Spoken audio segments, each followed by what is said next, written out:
Oh, hey, good afternoon, good morning, everybody. Welcome to Rebel Roundup, Rebel News' daily news and opinion show. It's Wednesday, which means it's the Buffalo panel, wherein we talk about issues facing the West. I realize we're about 17 minutes late to start the show. We were all in a meeting that we couldn't get out of, so we appreciate your patience. And on Wednesdays, we convene a panel. So I'll tell you how you can get involved in the show, and then I'll bring our panelists in. If you want to get involved in the show and you're watching us on Rumble, you can leave a Rumble rant. That's their paid chat over there. If it's over the $5 US cutoff, we're hereby reading it on air. If it's under that, we'll do our very best to get to it, time permitting. If you're watching us on YouTube, same rules apply. Their paid chat is called a super chat. There's also a way that you can support the show if you miss the live version, and that is by way of a super thanks. And we ask you for this, or we invite you to do this, because we'll never take a penny from the government to do the work that we do around here. And I believe that it shows in our independence. Now let's bring in the panelists. Yesterday's co-host Tamara Leach, leader of the Freedom Convoy and Rebel News journalist in her own right, and of course, former Harper cabinet minister and former leader of Her Majesty's Loyal Opposition, Stockwell Day. Stockwell, Tamara, how are you guys? Great, thanks. Good to be with you.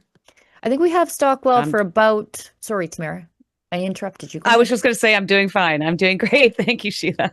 If you were any better, you'd be twins, as our CFO says. We have Stockwell for about 15-ish, maybe a little more minutes. So we'll do a rapid fire version of the show while we have him and his expertise. First headline from the Fraser Institute saying equalization is broken. In 15 of the last 25 years, one or more provinces with higher living standards per person GDP received equalization, while provinces with lower living standards did not. And they directly cite Ontario receiving equalization payments from 2009 to 2018, while British Columbia received zero payments, even though BC had a lower GDP per person than Ontario in each of those 10 years. Why Wow. is this formula so broken, and why is there no political will to fix it? Is it just a vote buying scheme at this point, Stockwell? It largely is. I think Okay. its intention, its intention was good. And as former finance minister in Alberta, we had to deal with the headaches constantly of how much money was going to be taken from Alberta to support other provinces. But I just say quickly, one of the real flaws in that equalization agreement, it was set up, as you know, Pierre Trudeau was behind this, and it was set up to supposedly help provinces that didn't have an ability to raise the same amount of taxes as other provinces.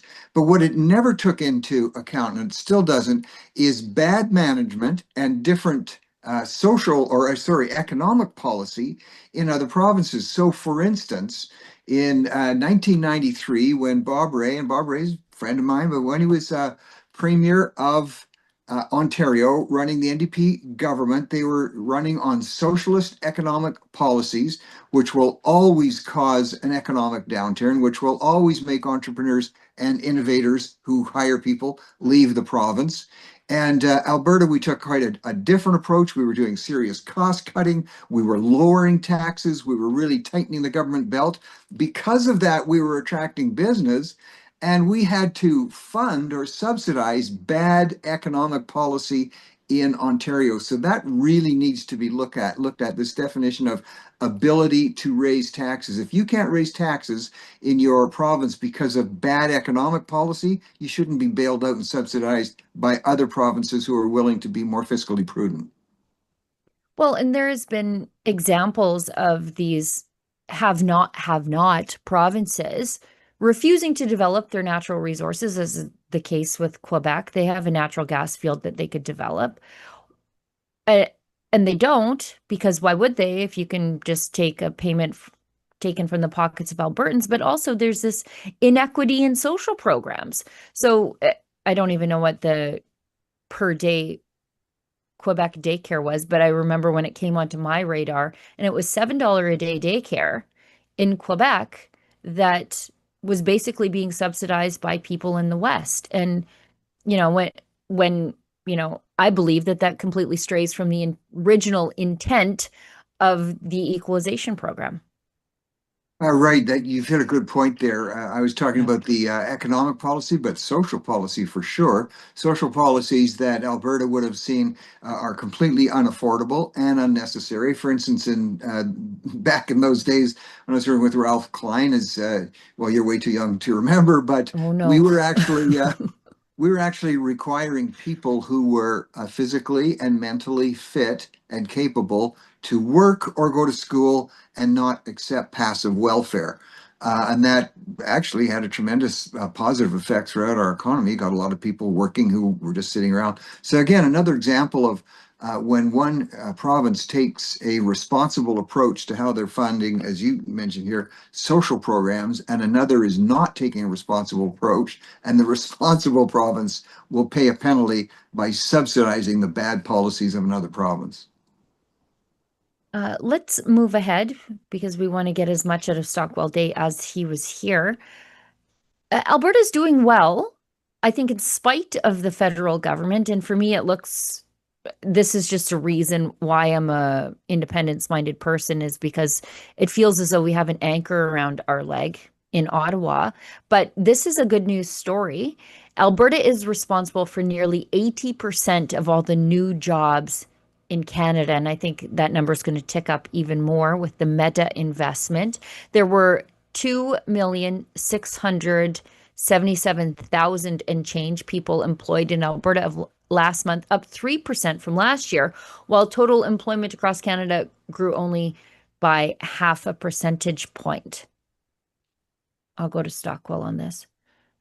Well, again, and as you quite rightly said, this announcement, the Meta announcement, it's fantastic. I mean, Mhm. Meta is $1 trillion company, as people know. People might not be aware, 40% of 3.5 billion people in the world use Meta products, whether that's, Facebook, Instagram, Messenger. So that's 40% of the world is using that company, and that company has decided to make Alberta its largest ever foreign investment. That's fantastic news. It's great on the job front. It's just great on so many levels. And the investment they've come a long way in terms of the technology already in terms of building these plants. I do think you're going to get the federal government stepping up and taking credit. And that's not quite fair, but life is not fair. But again, Alberta under Prime Minister Carney has some very sound economic policies, got some very common sense taxation policies. They're not driving away and causing to flee, the inventors, the innovators, and the entrepreneurs. And so because of that, and obviously the climate and a lot of other favorable realities for Alberta, Alberta lands this one. Yes, let the Prime Minister, he'll in his job report federally, this breakthrough for Alberta will reflect that. That's okay. Alberta is going to benefit hugely, and I just think it's a great move, even though the federal Liberals were trying to take credit for it. Yeah, nice. I think it speaks to the fact that, there aren't those roadblocks for this sort of investment as we see in the oil and gas sector. And without those roadblocks in the oil and gas sector, we're seeing private sector investment. Private sector investment will come to Alberta and it will come to the oil patch if it doesn't have hindrances. And looking at Meta without those hindrances, I think that's a proof point of that. Tamara? That's an excellent point, actually. Because they're handicapped. The oil and gas industry is handicapped in so many different ways. So, I mean, this is just a prime example of what happens when you move all that. And I do find it a little bit odd that our Minister of AI, Evan Solomon, hasn't issued a statement about this yet, or at least not that I've seen. Yeah, he's trying to figure out a way to take credit for it. We've also got this story out of BC, and this is written by Simon Tuck over at the National Post. Letting BC charge a toll on the new Alberta pipeline is trade barriers on steroids. And the federal government is letting BC take royalties on oil owned by the people of Alberta in the new West Coast pipeline. And the concern is that this could open up a Pandora's box for provinces charging others. this could be a precedent-setting deal where in a country where Prime Minister Mark Carney has publicly said that he would remove trade barriers, this looks to me like a trade barrier just by another name. I'll go to Stockwell. Well, it is. It's going to be problematic. I think there was some feeling that because this pipeline route was not going to go through the northern part of BC, so the so-called tanker ban was not going to be affected because it was going to bring so many benefits to BC. Premier Eby originally came out sounding like he was going to oppose it, which is completely ridiculous. Part of the reason BC is having such huge economic problems now, but to allow tolling of this, certainly there can be costs that legitimately fall on a province that should be mitigated. But the aspect of tolling, this is not going to go well. I think Premier Smith obviously has suggested concerns about this. She still wants, and the pipeline will go ahead, but this has to be worked out. Other provinces, it would be helpful if they joined in and said, this is a problem, even though it doesn't affect them, because it could someday, they could be told in some other area or told they're going to get told by the federal government. So it's a problem, and they need to get this worked out. Now, I've got a couple of stories that I want to talk about on the independence beat. I was able to track down, and I think we've all three seen the viral video of the man in Edmonton whose crime, I suppose, was just waving his Alberta flag, and then he was attacked by somebody apropos of nothing on the street. A struggle resulted in him being thrown into traffic. And he said he told me, because I found him at Keith Wilson's Pancake Breakfast, that he was clipped by that car, and he was very grateful for the man not to clip him. But I was able to quickly speak to him, and I was struck by how unangry he was because I would have been livid. We'll show this video and then we'll get some comments. Sorry, you were the gentleman who was attacked in traffic by, I guess, an angry federalist when you were waving your Alberta flag in Edmonton. Tell us what happened. Well, I was just trying. There was a gang that showed up to pose in front of a billboard to celebrate Jason Levine's launch of an ad campaign. And I figured, well, while we were there, such a great vantage point and an iconic junction like Jasper Avenue, 109th Street, I just had to walk out there with my flag and start waving to people while we were waiting for Jason to show up. And then I started getting accosted by this guy. He came up and started causing trouble with me, and I tried to ignore him. And next thing I know, I tried to put myself some distance between he and I. And next thing I know, he's yarding me around and grabbing onto my flag and assaulted me. And I wasn't going to have any of it, so I tried to, stand my ground. And we ended up both going down the ground. And when I went down, I had my head to the back of the traffic. I thought I'm going to die here because I knew the cars were racing by there. And just God bless the person who was driving by at the time and managed to swerve and miss me. And they caught my foot and drove over my foot. But it's a long way from my heart. And you know what? If some good could come out of it and we could maybe throw this guy, bring justice to him, then maybe we take him one for the team. I'm all for that. If it's some good can come out of it and we can try to help educate the elbows up crowd out there that, hey, you know what? Thumbs down instead of finger up, and try to be a little polite, and let's try to celebrate our differences like we used to in this country. Is it going to stop you from waving your flag in the street? It only emboldened me. I actually led a march down Jasper Avenue with my truck and people walking behind, and we had the microphone and speaker out, and I was just like, I felt like the wind was in my wings because I could easily have been gone that day, but I was left because I have unfinished business. And like I said, I was struck by that man's attitude, where he said, it's not going to stop me from getting out there. And he was grateful to the driver who hit him for not hitting him worse. And he just sees this as an opportunity to show the world what the independence movement really is. And wherever you fall down on this issue, that's an example of tempers getting out of control. We've had, independence activists on the show previously Corey Morgan is one of these guys who says every side just needs to take the temperature down a little bit wherever we're at. And that's an example of a man who could have been killed. I'll go to Stockwell. Quite right. When, as a number of people did, when we first saw this video, I fact checked. I thought this can't be real. This guy couldn't have been attacked for that. And in fact, he was. Everything was 100%, as you quite rightly identified. You know, he's touched on his commentary there is good, and it's not just anecdotal.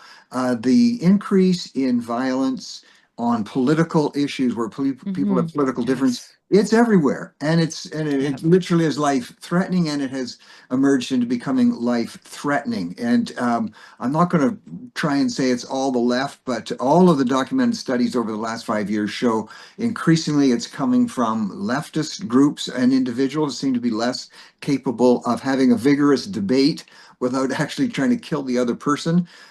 So his words are good. I'll shamelessly promote my wife's just released a book called Grandma's Guide to Raising Kids. It's on Amazon. There you go.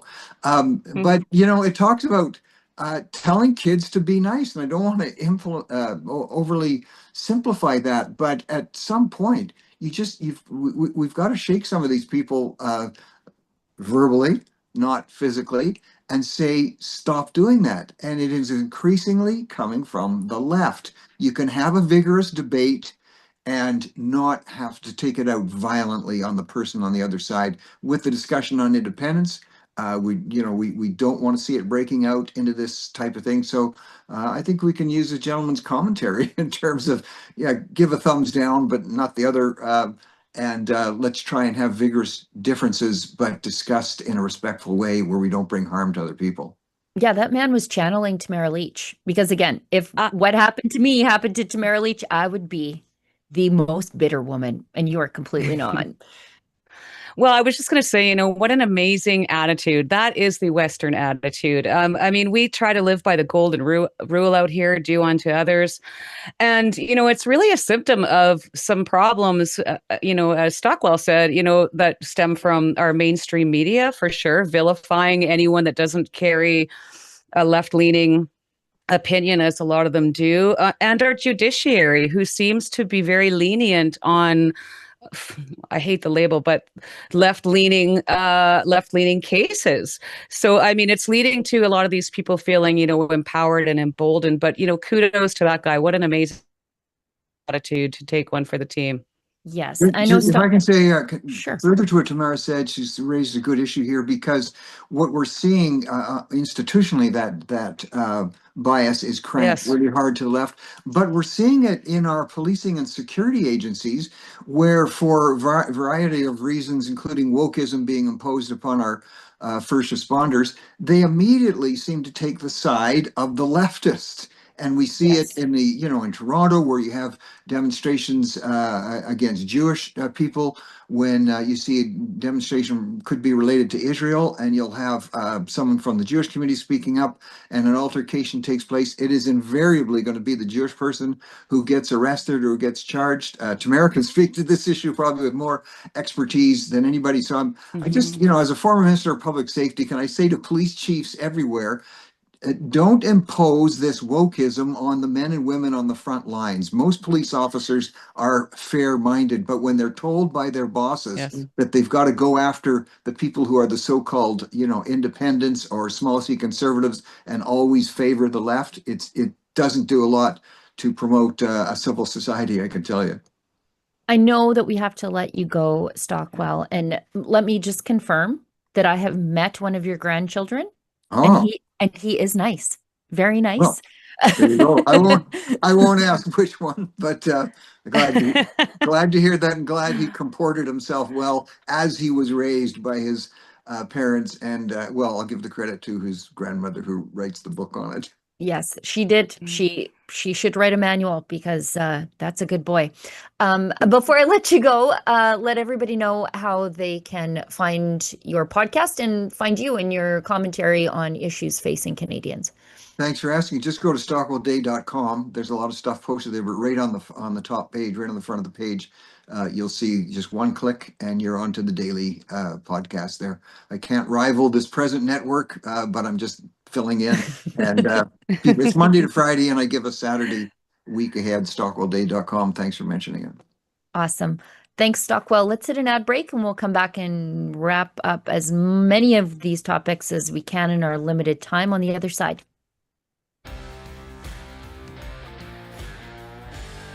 I've got a big announcement. Rebel News Live is back this fall, and we're coming to 3 cities, Calgary, Vancouver, and Toronto.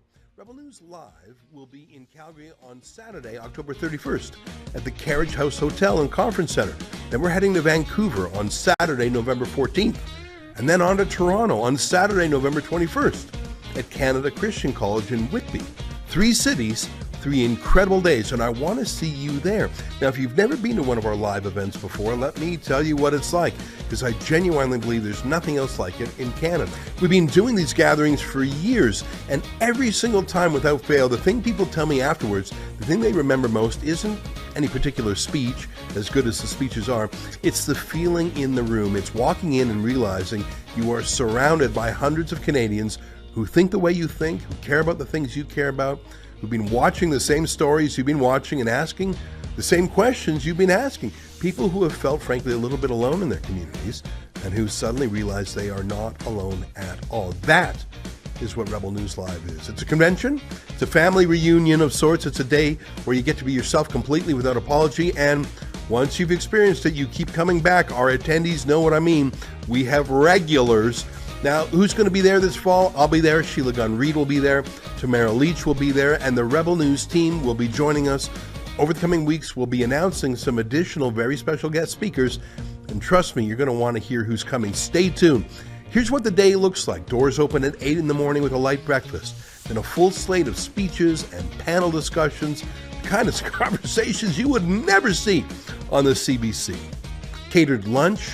More speakers in the afternoon, and for VIP ticket holders, an exclusive dinner with me, Sheila, Tamara, and our guests at the end of the night. And in between all that, we've got a full merchandise store on site, Rebel News toques and hoodies and mugs and books.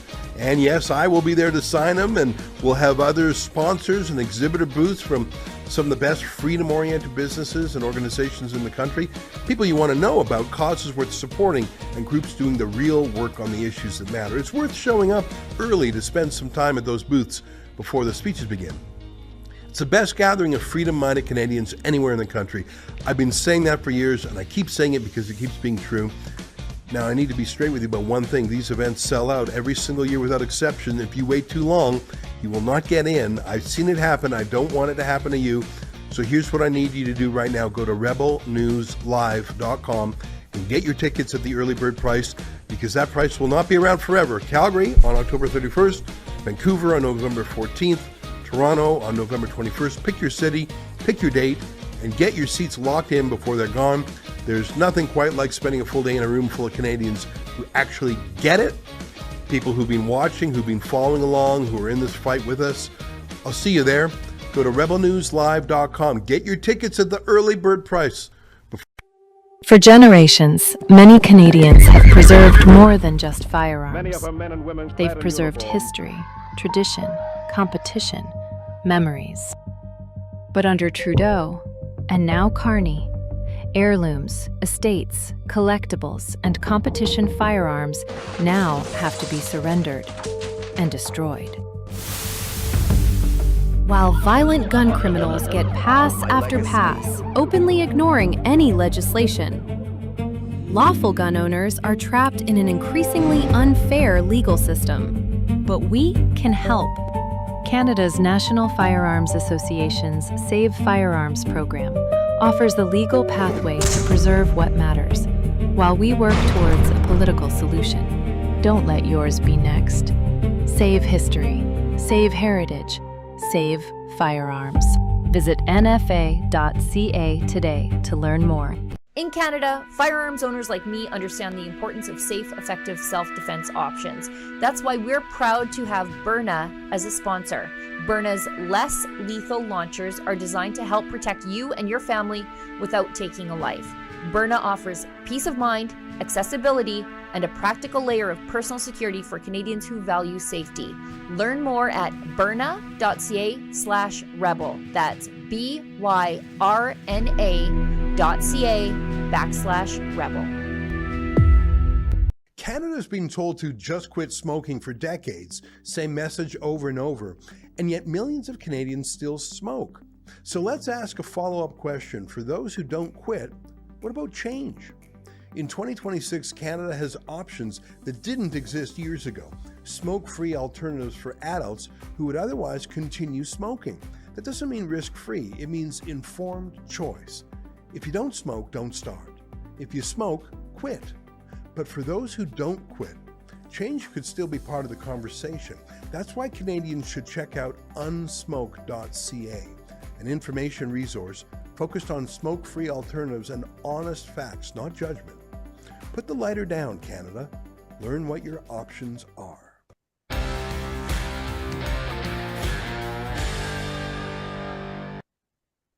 All right. I love when Stockwell Day's on because I could just sit and listen to him talk forever. He's just done so much and he's got such a wealth of knowledge and just a genuinely good dude, like just a good dude Agreed. with a good family.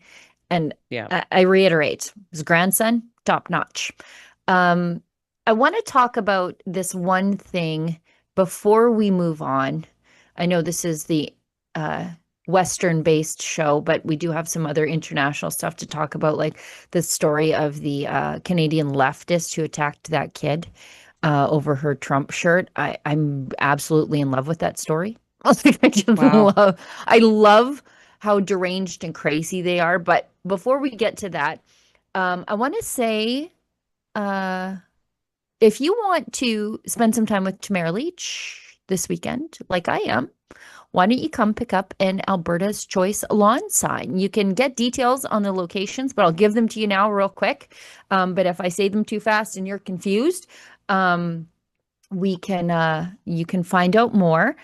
On the weekend, on Saturday, Tamara Leach and I and other members of our Rebel News team will be out in Okotoks, Alberta, starting the morning there. It's a very busy weekend, and I should let everybody know I do this most weekends and most couple weeknights every week. But we are beyond my real job. But on Saturday, July 18th, we start in Okotoks at the Visitor Information Center, 9 till 11. We're giving out the Alberta's Choice lawn signs. I think we'll have two different signs there. So we have the first choice lawn sign that was the choice of people who voted, and that was Quebec got to vote. Why can't we? They actually got to vote twice. And the other one is Alberta makes, Ottawa takes. That's my lawn sign. I didn't win, but it was close. And so they've allowed me to have a run of my lawn sign. So we start in Okotoks from 9 to 11. And then from there, can you scroll down and remind me the times? 1 to 3, we're at Tourism Lethbridge. And then from there, we're in Medicine Hat from 6 till 8. At the Gas City Campground, we're in the overflow lot. So don't go into the campground looking for us. You won't find us. We're just down. You'll notice you go down a little windy road. There might be warnings about snakes crossing the road. I think that was the case last year. Frightening. And then we're Welcome to Medicine Hat. Yeah, scary. And we're at the Gas City Campground in Medicine Hat in the overflow lot adjacent to the campground from 6 till 8, giving out lawn signs. So come see us, come get your lawn sign, come say hi, get a picture with us. We look forward to seeing you. And if you need details or to find out about more lawn sign pickups, go to albertas-choice.com. Whenever I have a spare moment, I'm out there with the lawn sign. So we are adding new locations all the time. So I think that's it. Not only that, you can come pick up your signs. You can come say hi, and you can wish Sheila a happy belated birthday. I think she turns 29 tomorrow. Am I right? Dang it, you guys. You guys. I'm a woman of a certain vintage, and so usually, like, my friends in the real world will tell you, I go radio silent. Like the week before and the week after, you cannot reach me. You won't find me. You're not birthdaying me. My life depends on it. But always, always, somebody at Rebel News is like, puts a birthday hat on me in the graphic or something like that. And Tamara just announced it to the world. Yes, I will be turning That's right. 47 tomorrow. 47. Nice. Yes. We've got Keith Wilson of letalbertadecide.com.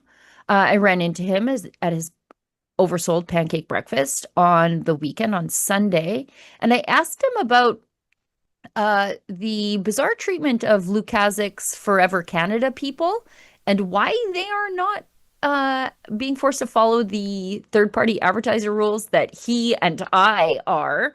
Right. Anyways, he's got some remarks here.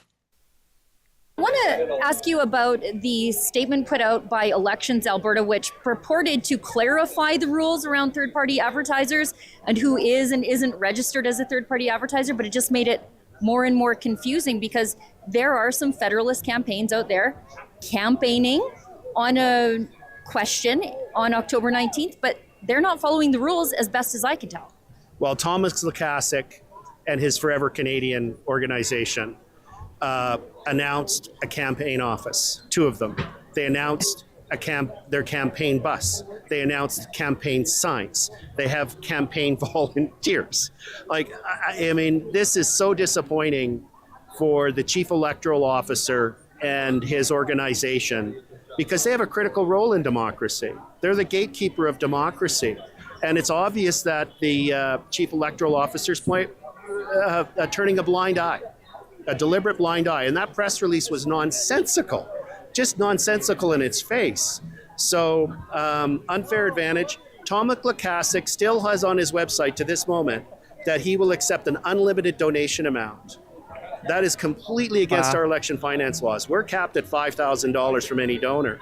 And we're capped at $600,000. How much money is he getting from the unions? Is he getting money from the federal government? Is he getting money from the Liberal Party of Canada? Or out of province? Or out of province. Well, we know he's getting money from out of province because someone put on Twitter, I'm from outside of Alberta, can I donate? And he said, yes, go, and he gave him directions to their website. This is spectacular, happening right in front of our own eyes. Clear violation of the election finance rules. The rest of us are diligently every Thursday meticulously doing our filings, ensuring that people who are out of province don't donate. You cannot, if you're from out of province and you try and donate through our website, you will not be able to. There's no workaround, right? So we're doing all this to have integrity, and I really hope that Chief Electoral Officer realizes he's made a bad mistake, he's compromising the integrity of his office, and reviews his decision, reconsiders it, and ensures that we have transparency and accountability from Thomas Lukaszik so we can see where his donations are coming from. Yeah. I mean, here's my campaign office, by the way. You're in it right now. Like, this is it. Right. Yeah. I don't have outside donations from outside of the province funding my third-party advertiser. And Thomas Lukaszik, if you read albertafactcheck.com, a project by me and Corey Morgan, Lukaszik told the BBC he was campaigning. Does he just not know that we read foreign media?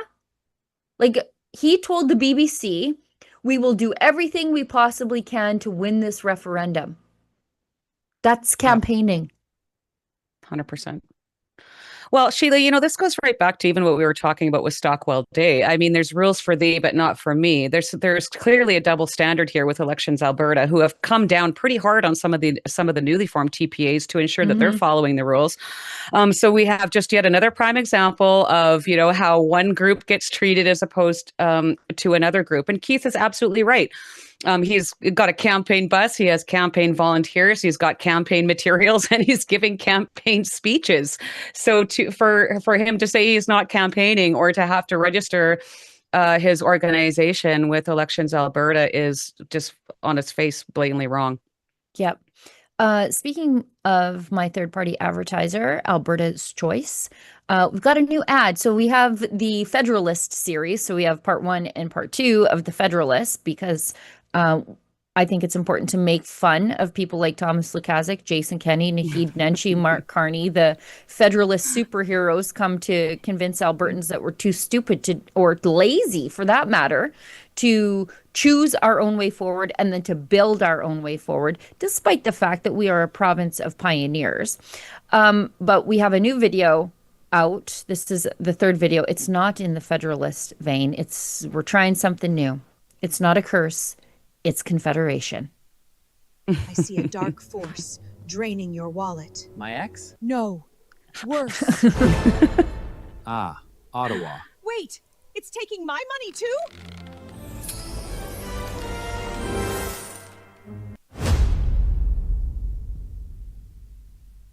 I see a dark. Yeah, we just have fun Nice. little videos over there. We're trying to keep a lighthearted attitude. I mean, the things that Confederation does to Alberta, it's dark and it's gloomy, but if you can't make fun of these people, what can you do? And these people are ego-driven megalomaniacs, it feels like some days. And so the most hurtful thing and dejecting thing that you can do to them is mock them. And so that's what we're doing. Yeah. That's what they hate the most. Yeah. And if you want to help me keep making those videos, make a donation at albertas-choice.com. I think that's all the headliners stuff. I want to talk about, before I have to go to my next meeting, this story about the Canadian lunatic in New York who attacked a Trump girl. She doesn't even know she's a Trump girl. She was just a girl in a Trump shirt. She slapped a kid over a Trump shirt on the Jersey Shore boardwalk, and now she's in ICE custody. Her husband and her look exactly how you would think a deranged, violent Canadian leftist would look. Actually, the guy with his dual lip rings and her with her septum piercing look very similar to Dion Buse, who punched my camera into my face, and his lovely bride. But she struck one of them across the face and the body, one of the kids. It was patriotic colored sweatpants with the words Trump, and struck one of them across the face and body. Imagine being a 33-year-old grown-ass woman attacking a teenager, 4 girls. She looks just like what you think she would. She does. At the Point Pleasant Beach Boardwalk. She confronted these kids who were minding their own business. It's captured on video surveillance. She left the scene of the crime. Then she was identified by police who obtained a arrest warrant for her. She was arrested Monday, charged with endangering the welfare of a child, simple assault, harassment, and obstruction. The teen wasn't seriously injured, although I'm pretty sure that doesn't matter. She'd been living in Asbury Park with her husband after she entered the U.S. with a passport in 2024. And from what I can tell, at least according to his social media, they've been married for about 3 years. And now she's being held in an ICE detention center in Newark, New Jersey. And anyway, good. Just good. Good. Now, how un-Canadian is it though? Well, it used to be. It used to be un-Canadian. Yeah, I mean, it used to be un-Canadian, but we saw the treatment of the Freedom Convoy at the hands of the government, and this sort of attitude flows downstream. And we've seen the treatment of the Alberta Patriots at the hands of the Federalist forces.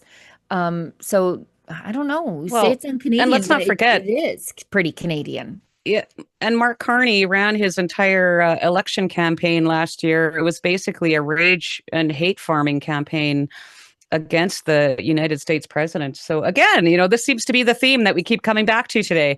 It's how these things are portrayed, how they're projected. But interestingly, did you also hear that Prime Minister Mark Carney, who did run a rage election campaign against the American president, has just recently hired an American to be the Chief Operating Officer of Canada? Yes, he just created a brand new position. And I said in that tweet, Canada already has one. Right, he's the one, the Prime Minister. Exactly the point I was going to make. Like, isn't that your job? Maya Johnson, Yes. she worked, was it the Kamala Harris campaign or the Hillary Clinton campaign? Hillary Clinton. Maybe Yeah. both. Yeah, that's great. Yeah. That's great. I bet she has a wonderful attitude. Yeah, hired an What American. is he so busy doing? What is like the role of the Prime Minister of Canada is to oversee the day-to-day operations for a country to function. So what is he too busy or too important to do that, I mean, if he can't run the country, then perhaps he should step aside and let somebody do it that is capable and can handle it instead of hiring an American Democrat, because that is also a slap in the face to every Canadian who could step into this newly made up role. Yes.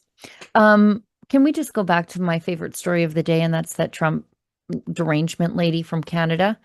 She's your typical elbows up millennial for sure. Yeah.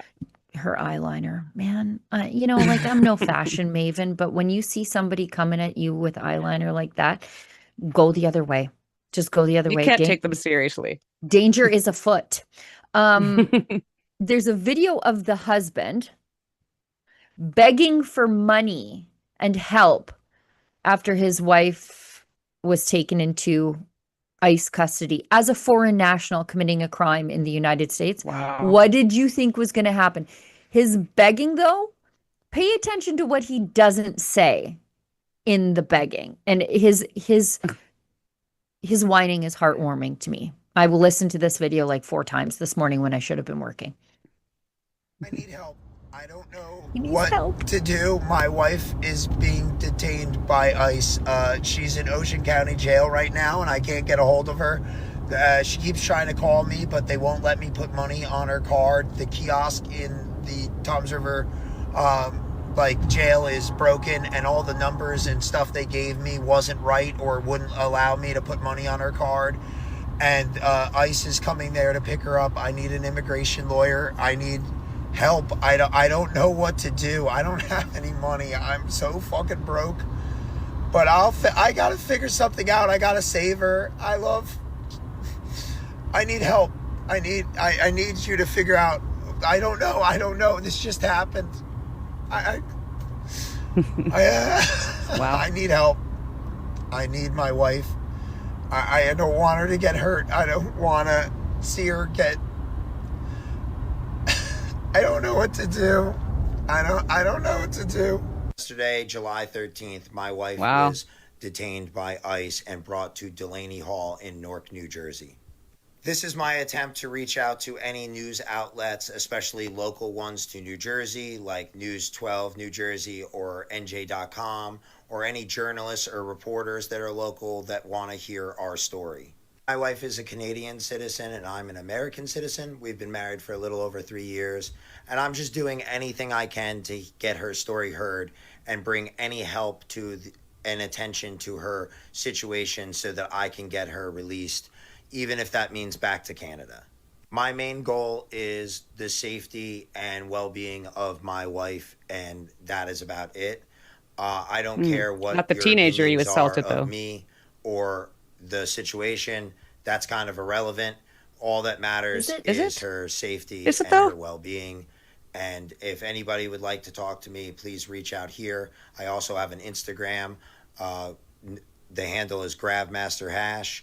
And I also have links in my bio for different ways that you can reach me. I appreciate all of the support and kind words that people have given me. And I know my wife will also appreciate these things. And to all the people who want to spread rumors and misinformation, I hope you find peace one day, but you are vile. Oh, we're vile. Assaulting is not vile, though. Yeah, I mean, here's a hot tip, bro. If you don't want to get, if you need help, perhaps don't assault people. Right. Your wife was captured on surveillance camera assaulting teenagers for what they were wearing in this new reverse Puritanism. And in all of his ramblings, pleading and crying, desperation, he fails to mention what his wife was picked up for. Right. Like he alleges that it's just the ICE, big bad ICE, right? Is coming to just round up all the non-nationals in the United States, but he forgets that she was captured on surveillance camera assaulting kids for what they were Right. wearing. But then, and God love the American media, this is in the New York Post. They really get to the bottom of things real quick over there. This is from the New York Post, I think. I think it is the New York Post. That husband there who says, you know, I wish you peace. I wish you peace. And you're vile. Guess what he's Right. been up to? Here he is praying the entire Trump family gets cancer. Oh, that's sweet. And then he says, like little kids and shit. Yeah. Wow. Yeah. So everybody questioning his wife getting handsy with a bunch of teenagers, and, you know, that she shouldn't have been arrested or detained by ICE as a foreign national committing crimes in the United States. He's out there praying on his hands and knees, praying and posting about it, that little kids in the Trump family get cancer. And then in another video, he prays for another assassination attempt on the president. Wow. You know, we don't want her back. Vile. Yeah. I'm not sure we want her back. You could keep her. Yeah, no, I hope ICE keeps her for a very long time and maybe deports her to some socialist hellscape. Like Toronto? Yeah. You know what? Is she from Toronto? I bet she is. Yes. Somebody posts on X, I'm actually sympathetic to her. In Canada, you're allowed to do whatever you want, and there's no justice system, so you don't get in trouble. Canada's Office of Foreign Affairs should warn Canadian tourists that most countries have laws, police, and courts. That's so true. Do we have any? Oh, we have one chat. Okay, and then we'll wrap the show. But yeah, if they deport her back to Canada, she's probably going to walk free and she's not going to see the inside of a jail cell, unlike my co-host today.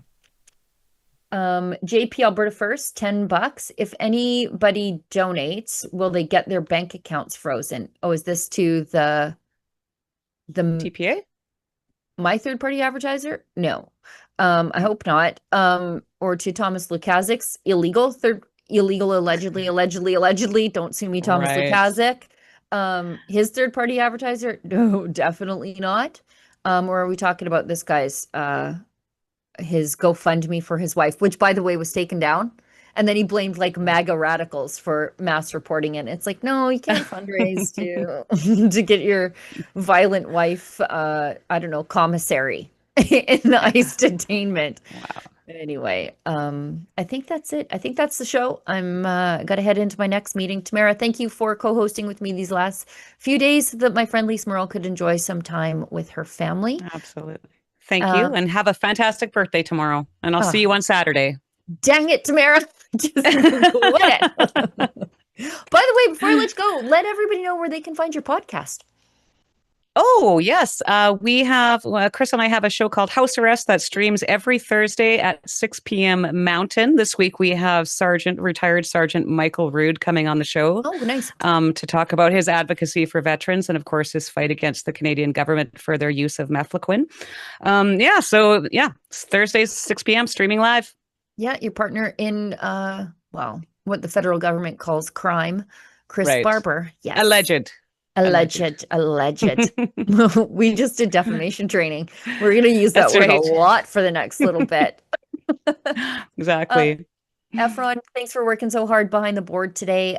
Thanks to everybody who works hard to put the show together, and that's web editors, everybody who makes sure the show is there for you to click whenever you want to see it. We couldn't do it without you. And thanks to those of you who do donate. I know many of you are just regular donors to the show, but for those of you who are feeling the squeeze, thanks to Mark Carney's mismanagement of the economy, thank you for doing the very free thing of just engaging with our content, sharing the content wherever you can. That really does help us. And I guess I'm back in the chair tomorrow with Tamara Ugolini. So we'll see you tomorrow. And as always, if you find us offensive, maybe don't find us at all.